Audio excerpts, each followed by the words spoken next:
Bwana Maltini, mtu wa karibu wa Wema Sepetu, ameweza kufichua siri nzito ambayo watu wengi tumeshindwa kuweza kuielewa, na ameweza kusema kwamba kiukweli dada Wema amekuwa mara zote akilia kwa ajili ya yeye kuweza kupata mtoto, kwa sababu kila anapojitahidi kuweza kubeba ujauzito umekuwa ukitoka.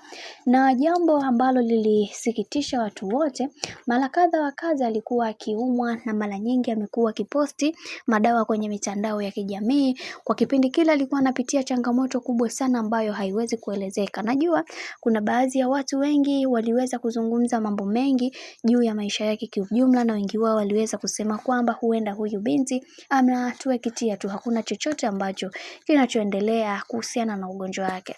Lakini uhalisia ni kwamba dada yetu alikuwa anaumwa, na kwa kipindi hiki wakati anaumwa, bwana ameweza kupimwa kila aina ya ugonjwa, hakuweza kuonekana nao, lakini kumbe lilikuwa ni swala zima la yeye kuweza kuwa mjamzito. Hili jambo liliweza kuwashangaza watu wengi, na wengi wao waliweza kufunguka vingi, wakasema kwamba Mungu mara zote hamtupi mja wake. Tazama sasa hivi tunavyoona dada yetu Wema Sepetu tayari ameshaweza kujipatia katoto kake, ambako watu wengi wamekuwa wakimdhihaki na kumkashifu kwamba hataweza kupata mtoto, lakini Mungu si Asumani. Kwa upande wake kila kitu kimeweza kwenda kuwa sawa, na Mwenyezi Mungu aendelee kumsimamia katika kila hatua ya maisha ambayo anayopiga, kwa sababu kila mtu anaamini kwenye kile ambacho anachokiamini, na wengi wao waliweza kuzungumza vingi juu ya hiki ambacho kinachoendelea sasa, lakini Mungu si Asumani, kila kitu kimekwenda vile ambavyo vinavyostahili, na wengi wao waliweza kuzungumza vingi